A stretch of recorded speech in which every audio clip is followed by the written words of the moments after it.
Not yet. Oh, there it is. Okay. Hey, everybody. Welcome back to Talk Openly. It's been a few weeks, so we're a little bit rusty. I'm Jac, and this is my excellent friend, Daniel. As you can see, we're we're in a little different scenario tonight. I'm joining you all from my COVID isolation room. And Daniel, tell us where you're joining us from. I am joining you from uh, my ex backyard. Yeah. I guess it's technically still my backyard, but only for one more night. Wow. Yeah. So yeah, I'm moving, and so the house is all empty and totally clean. But I wanted to do the show, so I figured this is a fine place to do it. I probably should have been doing it here all along. But if you hear dogs barking, it's probably Ivan, the neighbor dog, or you hear helicopters or whatever. That's what's going on. And Yep. if you hear hacking and wheezing, that's probably Jac. It might be me too. I don't have COVID. I don't have COVID, but I'm still getting over a gnarly cold. Yeah. It's brutal, huh? Yeah, Having a body man. is hard. Oof, it's something else, I'm telling you. But Yeah. I haven't had COVID yet. What's that like? It's really rough. Yeah, and I'm sure we're going to talk more tonight about illness and whatnot. But yeah, I can share a little bit about what's been going on with me. So I saw Beyonce on Thursday in Seattle. That was amazing. Very maximalist production. Uh, it was fantastic, and yet there were like 60,000 other people, none of us wearing masks. This new variant is circulating rapidly. And I was with 3 other people. None of them got sick, but I ended up getting sick. I think one of the reasons is that I'm the only one out of those the 4 of us who haven't gotten it yet. So I think maybe some resistance for them had gotten built up. But yeah, I started feeling a little bit kind of scratchy throat on Saturday, which I felt like, okay, that's not too unusual. I tend to get a cold whenever the season changes. That was actually why a couple weeks ago we canceled the show, because I had a pretty bad cold. And so I just figured like, okay, it's probably something like that. I get this all the time. And then the next day, which was Sunday, which is typically a day that I work, I woke up and was just like, it's still going. And now I've got a headache, which is kind of unusual. Okay. And I had tested the night before and also tested Sunday morning, and both came back negative. But then later in the day, I was just in bed, and feverish, just sweating, just not well. And then my test came back positive. And I have to say, I think Sunday is definitely the most sick I've ever been, at least since childhood. I've been pretty sick when I was a kid, but this was the definitely the most sick I've been as an adult. In fact, I don't tend to get sick. It's pretty rare. Like I'll get these little 24-hour bugs, which are just kind of like a little bit of a sore throat. But other than that, I don't get sick. So there was this, I think, humbling experience with COVID where it was like, Yeah, okay, no, you're gonna be sick. you're gonna feel this. And Yeah. maybe even against that backdrop of not being sick, it's even more stark, right? Like Yeah. really, really get to see it. I'm the same as you. I mean, it's been years since I've even had like a bad cold. So like Yeah. it does, whatever. It's been great. But yeah, it's that same kind of feeling where it's this like, wow, that's an old familiar feeling of the body aches and all of that, that's one part of it. But then the other aspect of it, which I think that I heard you following this advice, but I know that like for me, my like the old thing that always worked for me in the past getting sick was just to hibernate and hydrate. And so I just did that. And it was super duper helpful. Just let the body kind of do its thing. Yeah, absolutely. Yeah, no, I have not been pushing it. There's actually no way that I could push it, even if I No. wanted to. I mean, and part of that is the ethical boundaries of isolation, like I'm not gonna Right. screw with that. But also my body and my mind, for the first couple days of illness really couldn't do much.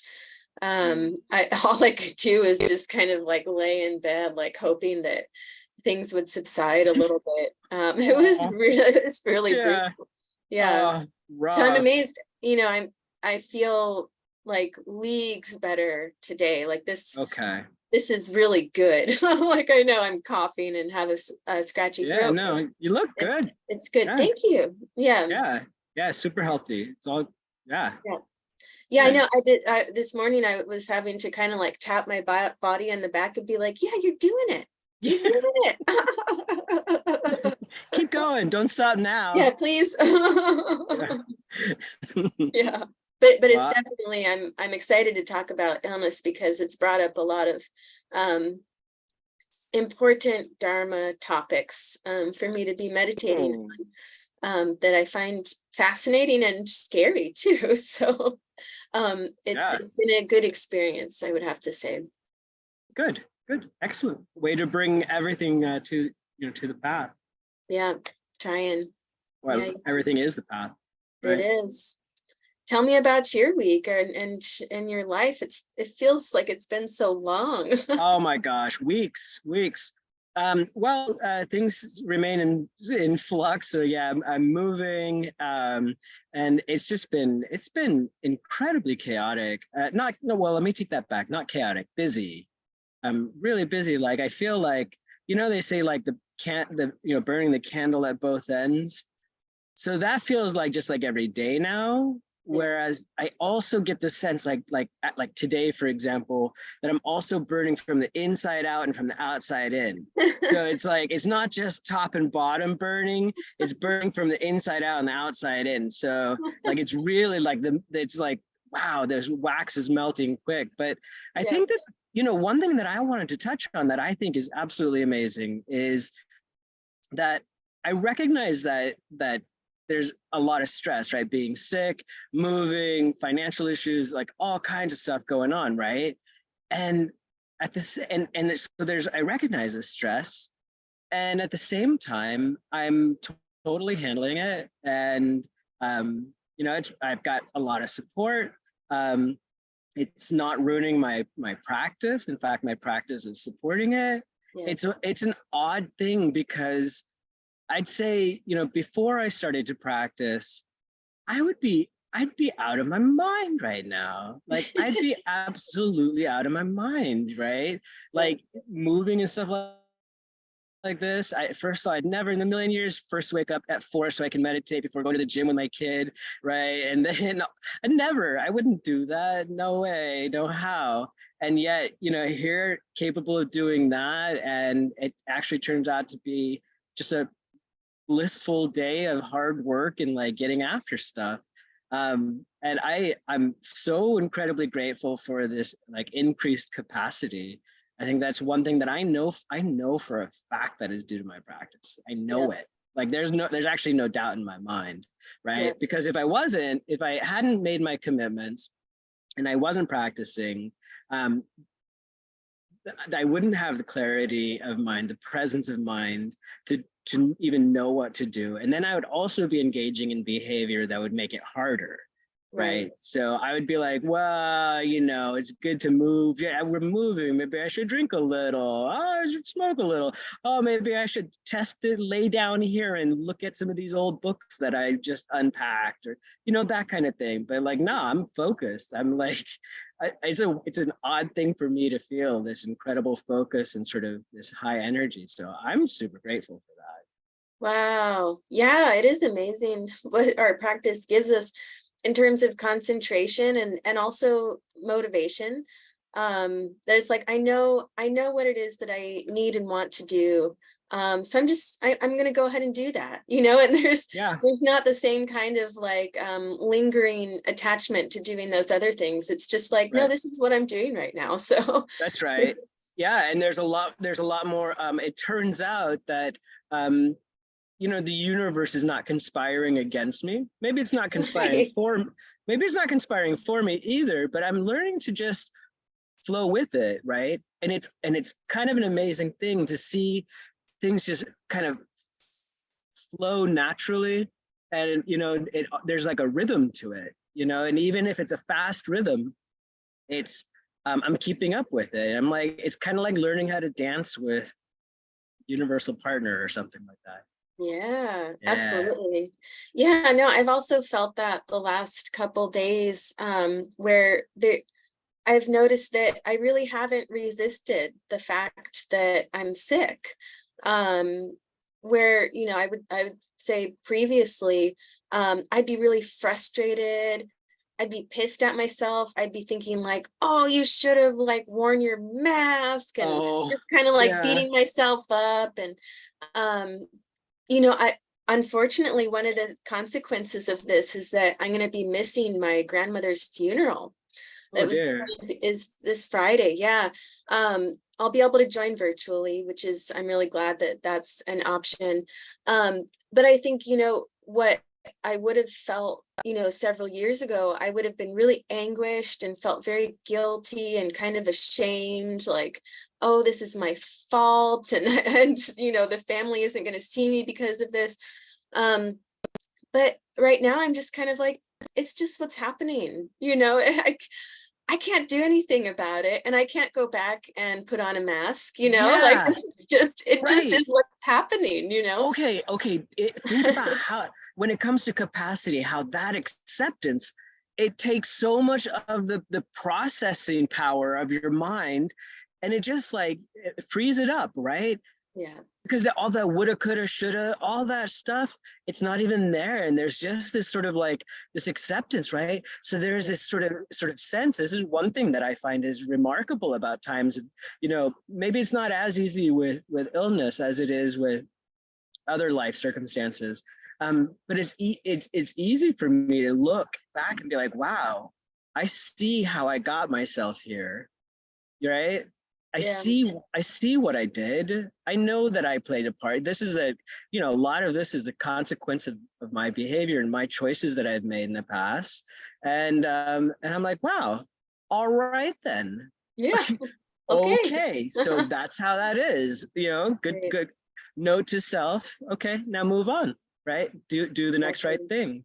And so, Yeah, and when we do that, it just like it that kind of radical acceptance opens up all the possibilities of being here now, dealing with whatever the hell's coming up right now, right. Yeah, whether because it's what else can we COVID or do? whatever. Yeah, Yeah, yeah, yeah. exactly. Right. Good stuff, man. I'm Yeah, it excited to is. hear we're doing a lot with what we've got. Yeah, we are. Well, what do you think? Should we try a Lojong slogan? Should we check out one of these uh, excellent mind training phrases? Let's Which, do it.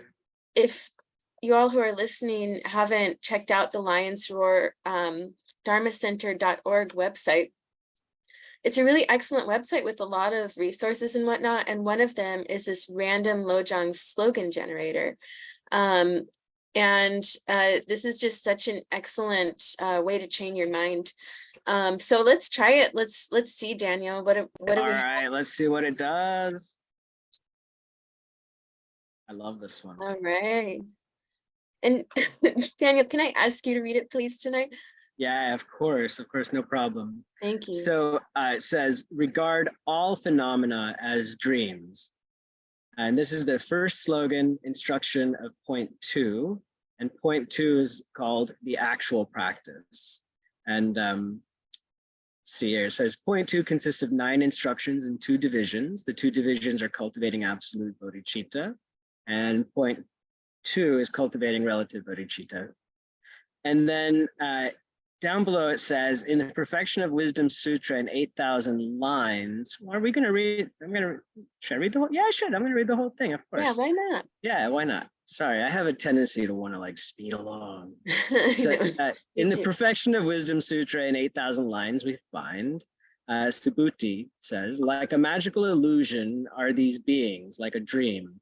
For not two different things are magical illusion and beings, or dreams and beings. Any and all objective facts are also like a magical illusion, like a dream. The various classes of saints, from stream winner to Buddhahood, also are like a magical illusion, like a dream. Gods, a fully enlightened Buddha also, you say, is like a magical illusion, is like a dream. Buddhahood also, you say, is like a magical illusion, is like a dream. Subhuti says, even nirvana, I say, is like a magical illusion, is like a dream. How much more so anything else? And gods, even nirvana, holy Subhuti, you say, is like an illusion, is like a dream? And Subhuti says, if perchance here could be anything even more distinguished, of such too I say it is like an illusion, like a dream. For not two different things are illusion and nirvana, are dreams and nirvana.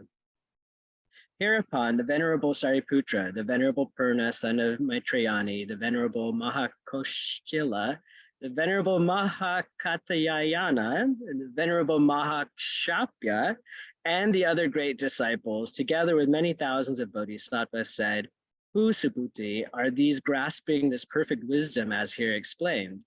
Hereupon, the Venerable Ananda said this to these elders, bodhisattvas incapable of falling back grasp this, or beings, persons reaching sound views or arhats, in whom the outflows are realized as dried up.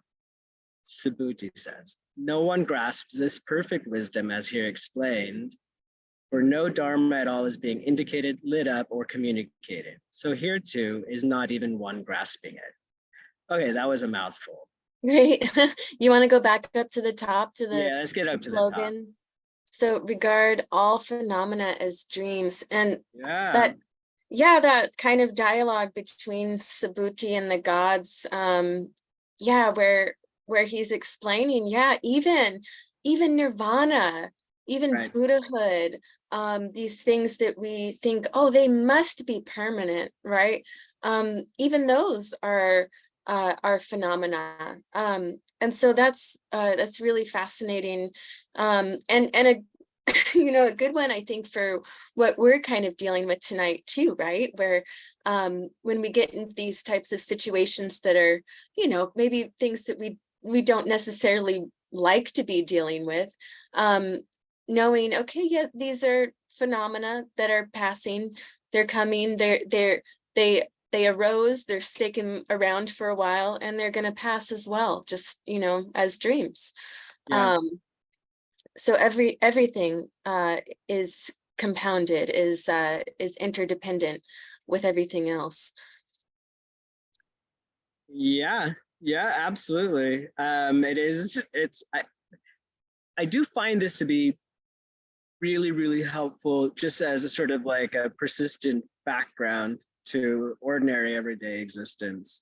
It's kind of an amazing thing if you're just, even if you're just out, you're not necessarily dealing with anything difficult or struggling with anything, but you're just even out wandering around, and Yeah. you look around and you really actually say like look, it's a dream, it's an illusion, right? And then really begin to contemplate it. And it turns out like exactly that, this interdependency and this impermanency, it is in fact, it's like this magical illusion, right? It's the I've heard it put as the dynamic display of oh my god, the dynamic display of energy as, and I like that, right? Like it's just this sort of like, it's just this movement of energy going on, and it's all neutral actually, right? That it's up to the dreamer to interpret it as, positive, negative, or neutral, because at the end of the day, it's all neutral. Right. Yeah. Yeah. I had a little bit of a kind of a blip of experiencing that today. I was sitting in bed, wrapped up and I'm sick and whatnot. And I have this glass jar up on my desk that faces my bed. And there's this really beautiful reflection happening with the light coming in from the window and this jar. And there was like this purple band of light on the jar, and then this kind of like orange band. And I was kind of imagining how I would paint that, and but then I was thinking, Oh, wow. This is such a clear example of interdependent arising, where, you know, it looks like that jar is just there, you know, presenting, you know, these colors and Right. whatnot, but it's the light coming in and through the trees in a certain way, right? And on this glass that's just placed there because, you know, I'm sick and haven't brought down all my dishes and whatnot, you Right. know. And so it's all of this interdependent arising Yeah. that created those colors on the jar. How beautiful. That the colors on the jar are somehow dependent on a virus in your body Yeah, that's right. for their existence, right? But Right. I mean, amongst every other thing in the universe, it's also dependent on. But it's just a, yeah, exactly that. It's an odd thing, and you know, I one area where I find this to be really quite um, profound is when you're really intimately like close with another person or another being, like you might be just like looking your cat or your dog deep in its eyes, right, or holding it, or another human, right, and be like really intimately connected with that person or that being, and then to perceive them too as a dream, right, like this, and then to take it even a step further, maybe to look in the mirror, right, and it's like, yeah, it's all illusory. Yeah. Yep. Well, that's a perfect segue into our topic for tonight, Yep. which is, you know, the body experiencing illness. And, you know, what better time to reflect on the illusory nature You're of right. our bodies, right, than when we're sick. That's been so clear to me the last couple days. Um, I think I'm a pretty prideful person when it comes to my body. I really take a lot of effort to take care of my body and eat well, exercise, all the things, you know, get good sleep. Um, in fact, it used to be that was like kind of one of my that was like my Yeah. goal was like Right. keep a healthy body. That was my life. Um, and so to be hit with this kind of illness and see how I'm very much not in control of my body right now, or you know, really kind of ever, has been really, really fascinating and good for me. To just say, oh, I kind of have to just surrender to this right now. There Yeah. is something quite beautiful about that surrender. You know, the real letting go of that control and just saying like, yeah, and because the body actually needs you to do that. I think, you know, people sometimes jokingly say that that you know, getting a fever or getting really sick is just your body's way of telling you to take a nap, right, to get to rest up a little bit. I mean, yeah, it's, but at the same time, like it's this amazing device that's going to, for the most part, for most illnesses like colds and that type of thing, like COVID, whatever, it's going to rectify itself if we just leave it alone, right? We spend so much time interfering with our bodies and our minds, trying to make it be a certain way. And when we finally let all that drop, we just let it do its thing, it's pretty amazing for both the body and the mind. I'm kind of curious if maybe you can talk a little bit about what your mental space has been like while you were sort of in the most sick part of it. Well, in the most sick part of it, I had a hard time really thinking at all. I was very much just, uh, yeah, pretty out of it, and just really feeling my body. Um, but yesterday, I started to feel a little bit better, and I really kind of grasped. I was like, oh, this is the moment, right? This, right, yay, I have COVID. I can do these meditations. um and so I think, yeah, the first day I was just like, I could barely speak, you know, I was so ill. um and but the second day I was like, kind of excited to recognize like, oh yeah, this is something I can use Yeah. through my training. So what'd you And so do when, with it? well, I was pretty excited to try Lojong. So I did some Lojong, or not Lojong, sorry, Tonglen. Oh, right. Yeah. Yeah, so some giving or yeah, receiving and giving meditation. And so what I did was I imagined everyone in the world who has COVID right now, which for one, even just doing that first step of just imagining how many other people in the world right now are dealing with this illness, you know, it's millions, right? Yeah. Um, and so imagining all of them, some of them who are maybe experiencing it less intensely, some of it people are experiencing it way more intensely than I am. And so just visualizing all of them, that really turned my mind away from just kind of like, oh, it's all about me. You know, I'm like, Yeah. I'm so uncomfortable and oh, I'm nauseous and coughing and all the things. And then remembering that all these other people are experiencing it too. And then just visualizing taking on all of their COVID. So since I'm already dealing with it, why not just take everyone else's so that they don't have to deal with it?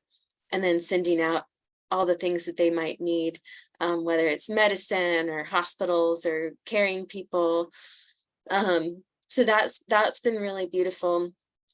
Another thing that's been very nice for me to contemplate is the kindness of others. So that's kind of like um, a really beautiful, I think it's in the Lam Rim meditations, the stages of the path, where we reflect on how really we couldn't survive without other people. Right. And that's especially evident right now. You know, I'm so fortunate to have a partner who really takes care of me, and of course he's taking care of himself. He's staying away, but he Yeah. comes and brings me That's how food. he's capable of taking care of you. Right, exactly. And so that's been really evident to me as well. And there's so many other things too, but I'm curious for you too, if you did any of those types of reflections when you were ill. Yeah. Now I didn't do Tong Lin for other people who were ill, but I did, I do like when I'm suffering anything at all, I do like to like make a little prayer that is essentially the same thing, which is, let me take, like I do the same kind of like where I'm like visualizing and getting a sense of other people who are suffering in similar ways. And sometimes it's not even necessarily like the same thing. So like in my case, I was like, man, there are a lot of people right now who are feverish and have achy bodies. And some of them, their achy bodies are going to be there for the rest of their lives. Like they've been dealing with achy bodies and pains like this, troubles with whatever troubles I'm having, lightheadedness or, whatever. Like there are people dealing with this right now, don't even have whatever the hell it was that I had, right? Like, and so there's first sort of like that same kind of that preparation of like, who am I thinking about here? And then this deep, sincere prayer of like, let me take it on. And what I think is so fascinating about it, and I wanted to know if you experienced any of this, is when I do that, when I say like, and I deeply, sincerely say like, let me take it on, come on, like, give it to me. Like, I got this, right? Forever. So nobody else has to. Like, I know that's me. That's just a mental thing, right? Like I'm not, there's not, no one's out there taking everybody's suffering and directing it towards Daniel, right? But I notice that there's this little part of me that goes, whoa, whoa, whoa, whoa, whoa, whoa, you sure about that, bro? Me too. Right? You get that too, Jack? Oh yeah, absolutely. Yeah, I love, okay, that part right there, I love. I love it. Oh. I find it because it's a little glimpse of that me, that sort of self cherishing, like of the self, right? Where I'm like, like that voice, like, whoa, be careful what you wish for. Like, we don't really want that. You're just saying that, right? You don't Right. want it, do you? And then I can be like, no, really, actually, like, let's do it. Like, Yeah. if it's possible, come on.